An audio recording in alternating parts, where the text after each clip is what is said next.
वो ही लेंगे।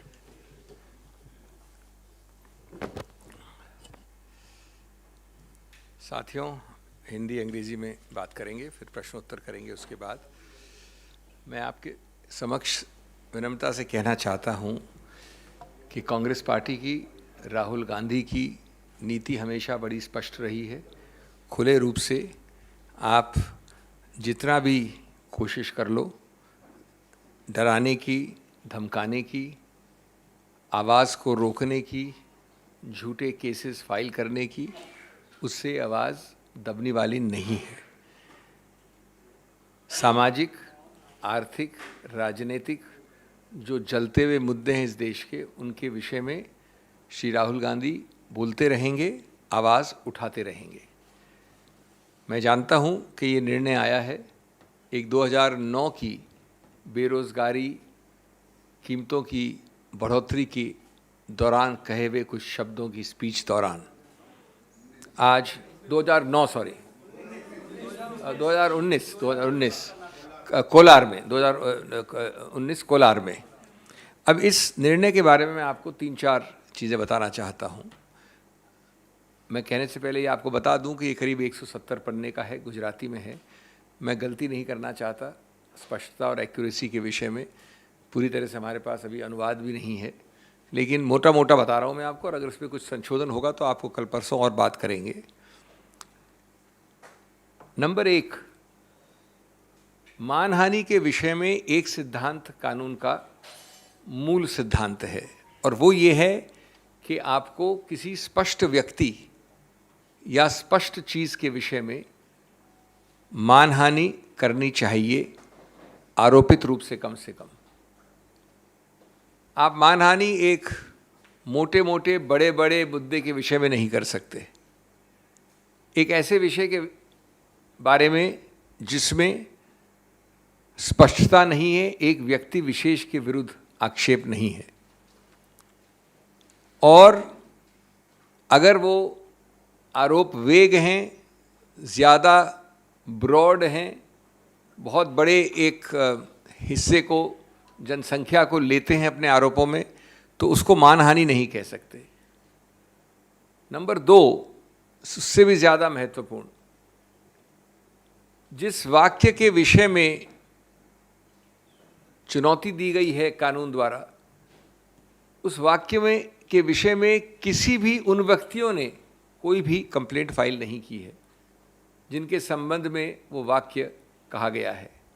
जो भी नाम लिए गए हैं, जो भी चीज़ें कही गई हैं, उनमें से कोई व्यक्ति ने कोई कंप्लेंट फाइल नहीं की। ये भी मानहानि के कानून का एक बहुत अभिन्न अंग है कि जिसकी मानहानि हुई है उसको ही कंप्लेंट फाइल करनी होती है, और उसको बताना होता है कि किस प्रकार अमुक व्यक्ति के कहने से इस व्यक्ति की मानहानि हुई। ये कंप्लेंट उनमें से किसी व्यक्ति द्वारा नहीं है। नंबर 3, जब फौजदारी मुकदमा करते हैं, जो कि किया गया इस केस में, तो एक गलत नीति, द्वेष की भावना सिद्ध करना अति आवश्यक है। कोलार की अगर आप पूरी स्पीच देखेंगे तो वो जनहित के बारे में है, राजनीति के बारे में है, कीमतों की बढ़ोतरी के बारे में है, बेरोज़गारी के बारे में है। उसके दौरान अगर ये वाक्य, जिसको आज आपत्तिजनक माना गया है, जिसको भी चुनौती दी जाएगी ऊपरी अदालतों में, तो भी ये नहीं कह सकता कोई भी कि द्वेष की भावना से, बदमिजाजी से, जानबूझकर, जिसको मैलाफिडे इंटेंट कहते हैं, मैलिस कहते हैं कानून में, ये एक अनिवार्य अंग है इस आरोप का। और जब तक ये साबित नहीं होता पूरे संदर्भ से, तब तक आप नहीं कह सकते कि ये ऑफेंस बना है।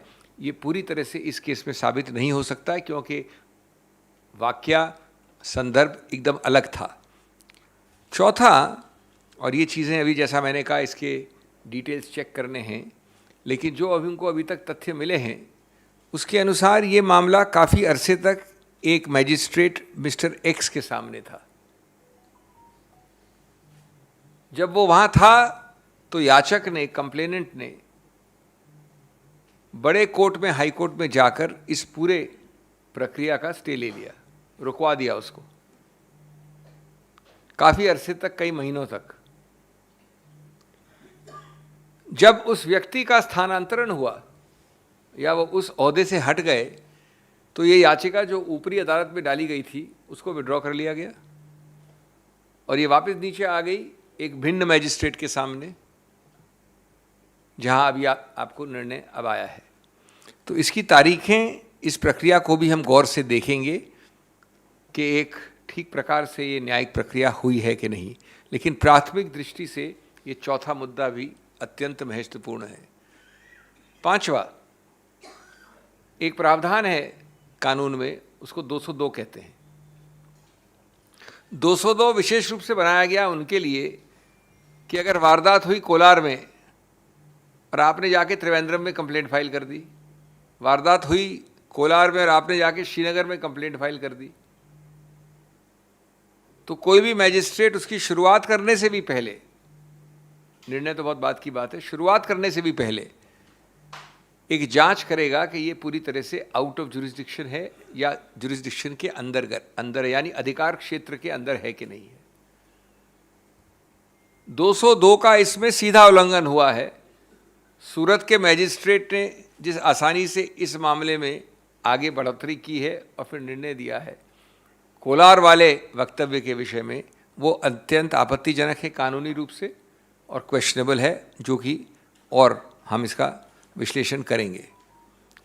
छठा, ये भी सुनने में आया है और जहाँ तक तथ्य हमारे पास हैं जिनको हम चेक करेंगे कि आप जानते हैं कि कन्विक्शन के बाद सेंटेंसिंग, दंड के लिए अलग से हियरिंग होनी पड़ती है। वो अलग से हियरिंग ज़रूर हुई, लेकिन 15-20 मिनट की हियरिंग के बाद जो सबसे ज़्यादा सेंटेंस हो सकता है वो दिया गया 2 वर्ष का। वो प्रक्रिया भी किस हद तक सही है गलत है उसको भी देखा जाएगा। इस सब का मूल निचोड़ क्या है? मूल निचोड़ ये है कि जानबूझकर गलत केसेस को थोपकर आवाज़ को रोकना, बंद करना, डराना, धमकाना, ये प्रक्रिया ये सरकार भिन्न भिन्न रूप से कर रही है। साथ साथ इससे कहीं ज़्यादा आपत्तिजनक वक्तव्य दिन प्रतिदिन इनके द्वारा, इनके मंत्रियों द्वारा, इनके वरिष्ठ नेताओं द्वारा, इनके कार्यकर्ताओं द्वारा को अनदेखी, अनसुनी कर दिया जाता है। लेकिन इस भय से अगर वो सोचते हैं कि किसी रूप से जनहित के मुद्दों को उठाने में कांग्रेस हिचकेगी या राहुल गांधी हिचकेंगे, तो ये गलत धारणा है। जैसा मैंने कहा, ये एक पहला निर्णय है, सबसे निचले दर्जे का निर्णय है, जो कि हमारी न्यायिक हायरार्की में सबसे निचला दर्जा होता है मैजिस्ट्रेट का। इसके बाद सेशंस कोर्ट ले जाएंगे इसको और उसके ऊपर भी कई अदालतें हैं। ये गलत निर्णय है, कानून में इसका समर्थन नहीं किया जा सकता और हम आश्वस्त हैं कि जल्द से जल्द इस विषय में हमारे पास एक सकारात्मक निर्णय आएगा। Friends, we have a 170 page judgment which is still subject to translation, and I would like to be a little cautious before I start going into details, which I am sure we'll have shortly. It's in Gujarati. We believe that this is full of errors and legally unsustainable conclusions. But make no mistake, generally, all your attempts to create a chilling effect, a throttling effect, a strangulating effect on open, fearless speech relating to public interest will not stop either Rahul Gandhi or the Congress party. This particular speech was made in the context of price rise and unemployment, as the speech transcript shows. It was made in Kollar more than 3-4 years ago. And there are some disturbing aspects of this judgment which of course shall be subject to challenge proximately and immediately, but which I want to share with you very briefly. Firstly, the heart of the law of defamation, criminal defamation, is that persons who are complainants should be those who must be able to demonstrate how they personally, A, B or C, is defamed? How is he or she prejudiced? Now the admitted position is that no one which is the subject matter of the statement which is found to be offending has filed a criminal complaint. The first condition precedent of the law of defamation appears to have been patently not fulfilled and yet led to a conviction. Secondly, it is equally well established that malice is an essential ingredient of such offences. The very context of this speech shows that there could not have been any malicious intent. A leader of the political party of India with a pan-India footprint was speaking about unemployment, price rise, in the course of which there is a sentence which has been found to be offending, less than a sentence. The focus of the speech was not these three persons. The intent of the speech was not these three persons. The thrust of the substance of the core of his speech was not these three persons. In less than half a sentence on a speech about public interest, political issues in the country, major economic issues like unemployment and price rise, social issues, there cannot be any possible malicious intent, which is again another vital condition precedent to make out the criminal defamation. And that is patently missing. Thirdly, friends, it appears, and I think we are right more or less, but again we will check up and revert to you, that after this complaint was filed and the magistrate who was at that time one Mr. X took up the matter, a large chunk of the time of the last 2-3 years was taken up by the complainant himself in going to a higher court and getting a stay of the entire proceedings, which is rather unusual for a complainant who should be interested in expedition. The same complainant, after a long period of time where he himself stayed his own complaint, suddenly withdrew the complaint, apparently after the magistrate in respect of whom, before whom the matter had initially come, had ceased to hold office and a different magistrate had taken office. It is that second person, Y, who appears to have passed this order of conviction. Fourthly, as we all know, this was an event in the course of a political speech completely dealing with various public interest issues in the state of Karnataka at Kollar. Without meaning to be technical, there is an established provision which has been expounded and elaborated by several Supreme Court judgments called Section 202, precisely created to prevent, without jurisdiction, mischievous prosecution complaints in areas where no cause of action has arisen. Clearly, a Kollar speech has no connection with Surat, although specious pleas can always be made that today in the internet world or a global village, the same statement goes everywhere. That certainly does not mean that 202 can be nullified by filing complaints in Kashmir and Sikkim for a speech in Kollar. Now the object of 202 is that the magistrate, before issuing process, namely before initiating process, must first examine whether reasonably it can be said that his jurisdiction has been rightly invoked. And he can simply reject the complaint saying, please go. He's not rejecting the complaint on merits. He can simply say, please go to the appropriate place, because I do not prima facie have any jurisdiction.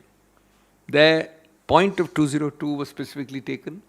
It does not appear to have been dealt with or dealt with satisfactorily, and that would be another major issue in the appeal, which is immediately going to be filed. Another issue, as fifth issue or facet, is that very short arguments appear to have been heard on the issue of sentence, and somewhat near the maximum sentence appears to have been imposed after very short arguments. As you know, sentencing is a different, separate, distinct procedure which requires proper hearing and arguments apart from and irrespective of conviction. As I said, this government is clearly relying, if it is in Parliament, one set of techniques to throttle voices.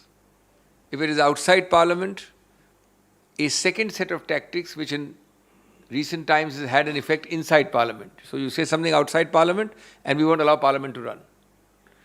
The third strategy is to file false, frivolous and vexatious cases to throttle voices. No doubt there is a conviction, but this is an infirm, it's an erroneous and an unsustainable judgment. It will be challenged and we are hopeful that it will be stayed and ultimately quashed. Thank you. हाँ जी, आपके सवाल।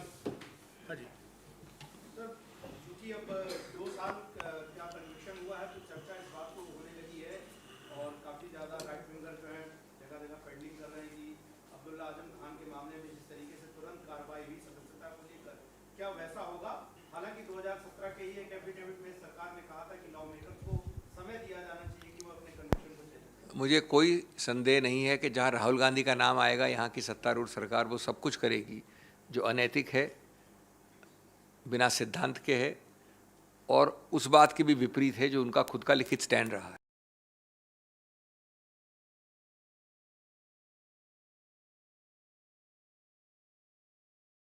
द्वारा मैं अपनी बात नहीं कर रहा हूँ कि आज अगर कन्विक्शन हुआ तो तुरंत 1 हफ्ता या 2 हफ्ता बिना दिए वो निलंबित होने की प्रक्रिया या डिस्क्वालीफाई होने की प्रक्रिया सही नहीं होगी, समय मिलना चाहिए। लेकिन हम आश्वस्त हैं और आप भी आश्वस्त रहें कि राहुल गांधी का नाम दिखते ही भय कह लीजिए, बौखलाहट कह लीजिए, ये सिद्धांत फॉलो नहीं किया जाएगा। लेकिन हम उन पर न निर्भर हैं न आश्रित हैं। इस कानून में जो किया जाए, इस निर्णय के विषय में जो चुनौती दी जाएगी वो ली जाएगी और हमें विश्वास है कि इसको स्टे किया जाएगा निकट भविष्य में।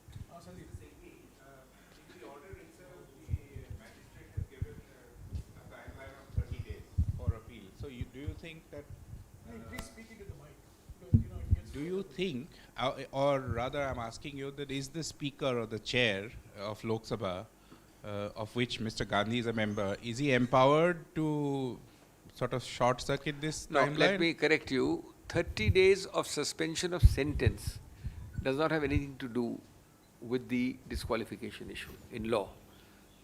The disqualification issue is dependent on stay of conviction, not of sentence. They are two different things. So that is a different proceeding.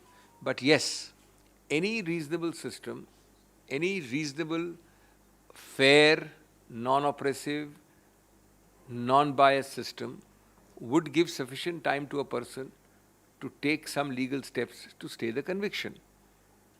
But equally, having said that, I doubt very much if this government will act in any of those 4 adjectives: non-biased, fair, transparent or balanced.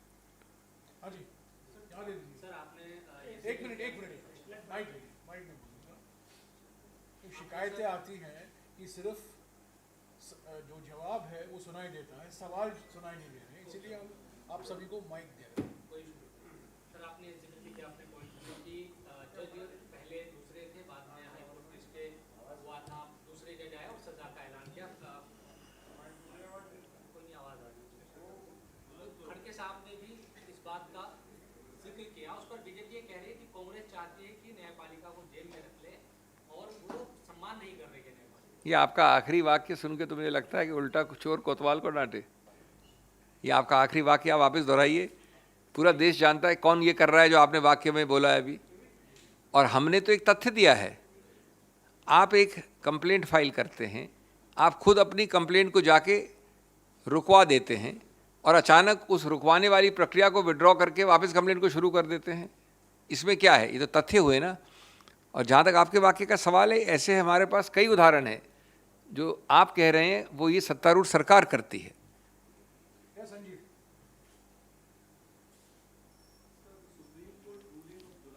13 clearly states that all convicted MLAs, MPs in a criminal case will be disqualified from holding their office from the day of conviction itself, even if the conviction is from a trial court. So does he stand disqualified right now? Let me not get into that law, but let me assure you that as far as the government is concerned, Rahul Gandhi has sought to be de facto excluded from parliament already for last several days and weeks. What is the point of him going to parliament and speaking when he's not allowed to speak before a prior apology?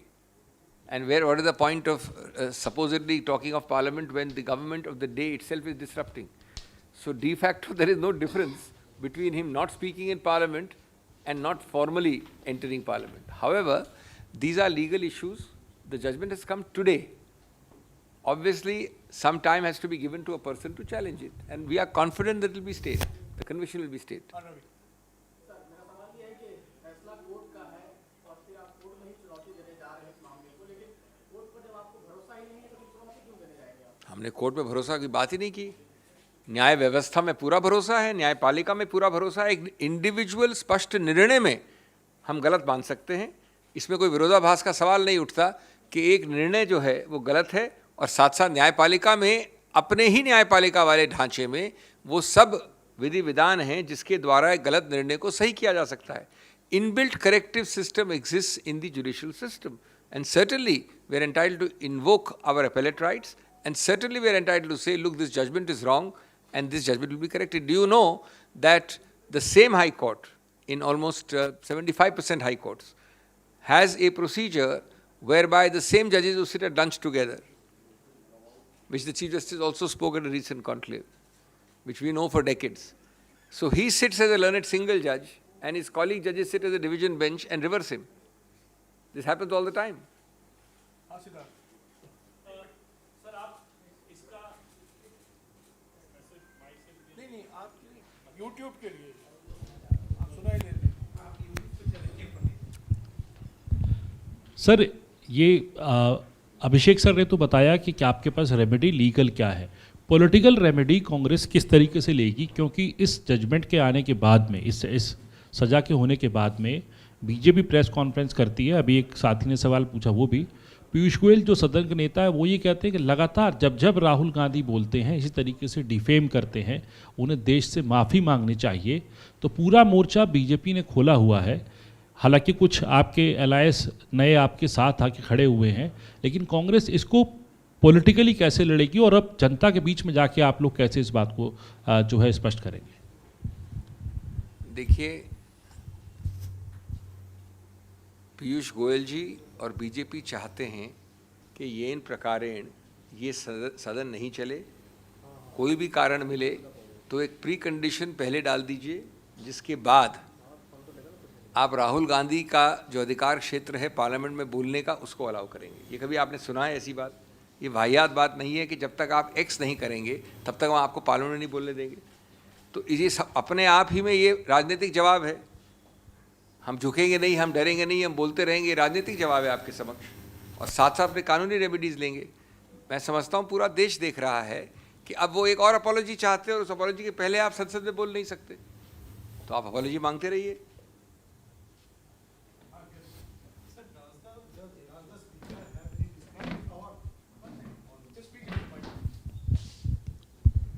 Does the speaker have any discretionary power in this, in disqualifying the MP? The answer in law is no if ultimately there is no stay of conviction. Yes, Aditi, Ramana.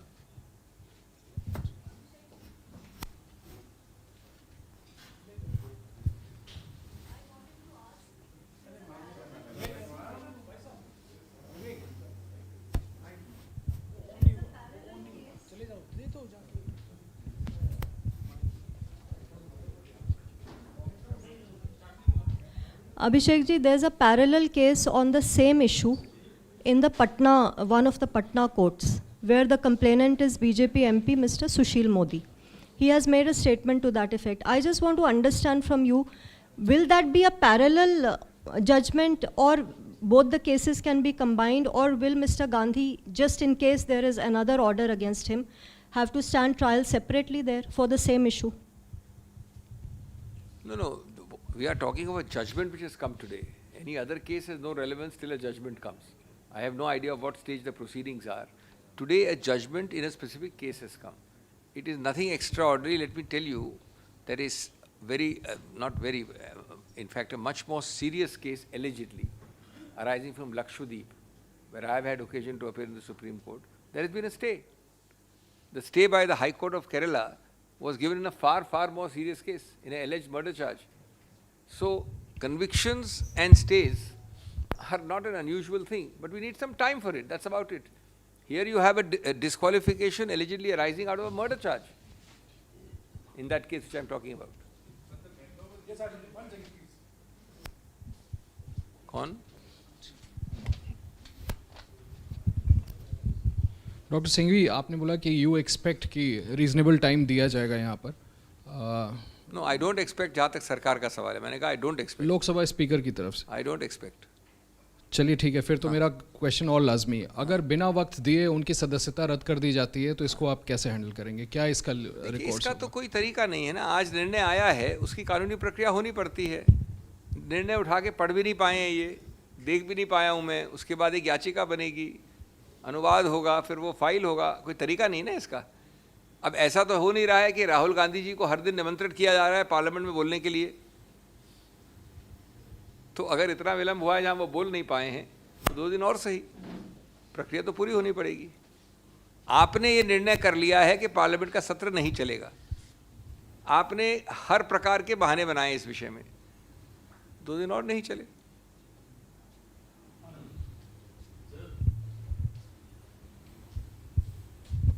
Sir, जो पूरा मामला है, इस मामले में Congress party के नेता लगातार ये कह रहे हैं कि माफ़ी मांगने का सवाल नहीं, राहुल गांधी हैं, राहुल सावरकर नहीं।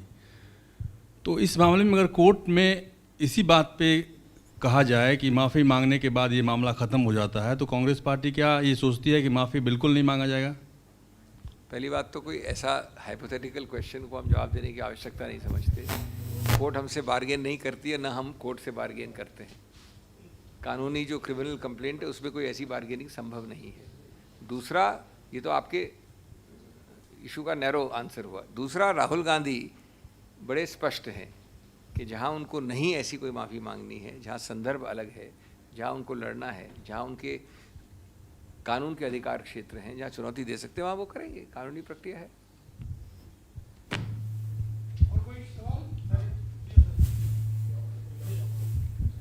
सर, इस पूरे मामले पर जो केंद्रीय मंत्री रक्षा मंत्री हैं राजनाथ सिंह का, उनका भी बयान आया। उन्होंने कहा राहुल जी को इस सच्चाई को स्वीकार करना चाहिए कि शब्दों की चोट शस्त्रों की चोट से ज़्यादा गहरी और पीड़ादायक होती है। आप इसको कैसे देखते हैं सर?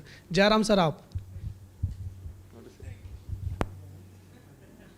अगर राजनाथ सिंह की बात मान ली जाए तो मैं अभी आपको एक फहरिस्त देता हूँ जहाँ की शब्दों की चोट राहुल गांधी के शब्दों से 100 गुना ज़्यादा है राजनाथ सिंह के हर कॉलीग द्वारा, जो उन्होंने अनदेखी की है, अनसुनी की है, जो उनको सुनाई भी नहीं देती, दिखती भी नहीं।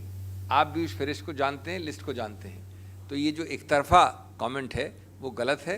राहुल गांधी अपने सभी कानूनी अधिकार का उपयोग करेंगे। और राजनाथ सिंह जी को चिंता करनी चाहिए कि उनके खिलाफ एक नोटिस दिया गया है स्पीकर को कि उन्होंने अपने भाषण में जो शब्दों का इस्तेमाल किया है वो रूल का उल्लंघन हुआ है और बेबुनियादी इल्ज़ाम लगाए हैं। उस पर नोटिस गया है स्पीकर को कल रात को। प्रिविलेज बनता है, रूल का उल्लंघन हुआ है तो उस पर उनको चिंता करनी चाहिए। जयराम जी, एक सवाल आपसे है कि जिस तरीके से आज का कोर्ट का जजमेंट आया, इसके पहले राहुल गांधी के घर में दिल्ली पुलिस गई थी। आपने उसी आधार पर अमित शाह से सीबीआई को पूछताछ के लिए खत लिखा है, तो क्या चाहते हैं आप कि क्या करे सीबीआई?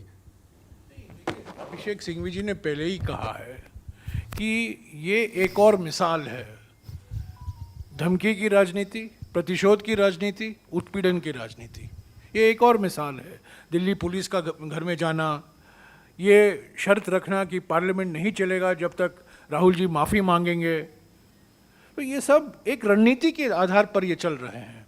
और आज देखिए क्या किया है, 6 बजे को बुलेटिन कर दिया लोकसभा में, डिमांड फॉर ग्रांट्स। तो मंशा साफ हो गई। ये कल ही उन्होंने तय कर लिया था कि आज 6 बजे को लोकसभा में डिमांड फॉर ग्रांट्स साइन वो बिल्कुल गिलिटन हो जाएगा, यानी कि उस पर कोई चर्चा नहीं होगी और वॉइस वोट लिया जाएगा। वो कल ही तय हो गया था। तो पहले दिन से जब से सभी विपक्ष पार्टियों की ओर से ये मांग आई कि अडानी घोटाले में जेपीसी होना ज़रूरी है, उस दिन से ये मांग उन्होंने की, नहीं राहुल जी को माफ़ी मांगनी है। और कल से वो ये बात फैला रहे हैं कि कोई सौदा हो सकता है कि आप जेपीसी की मांग वापस लो, हम माफ़ी की मांग वापस लेंगे। मैंने कल ही कहा था इसमें कोई सच्चाई नहीं है, औपचारिक तौर से कोई ऐसा ऑफर नहीं आया है और हम सौदाबाजी करने के लिए तैयार नहीं हैं। और कल रात को ये तय हो गया कि आज 6 बजे को गिलेटिन होगा लोकसभा में, तो साफ हो गया ना कि वो बहस नहीं चाहते हैं, लोकसभा को चलाना नहीं चाहते हैं, राज्यसभा को चलाना नहीं चाहते हैं, और जल्द से जल्द इसको साइनेडाई अर्जन किया जाए, क्योंकि ये जेपीसी का मामला अभी सभी पार्टियों उठा। आज देखिए टीएमसी की ओर से भी, अब तक टीएमसी थोड़ा अलग रास्ते पर चल रही थी, आज देखिए औपचारिक तौर से टीएमसी ने क्या कहा है। उन्होंने कहा है कि अडानी का अरेस्ट होना चाहिए, गिरफ्तार होना चाहिए। हम तो जेपीसी की मांग कर रहे हैं। तो इससे बचने के लिए ये सब ड्रामा खेला जा रहा है। Thank you, thank you.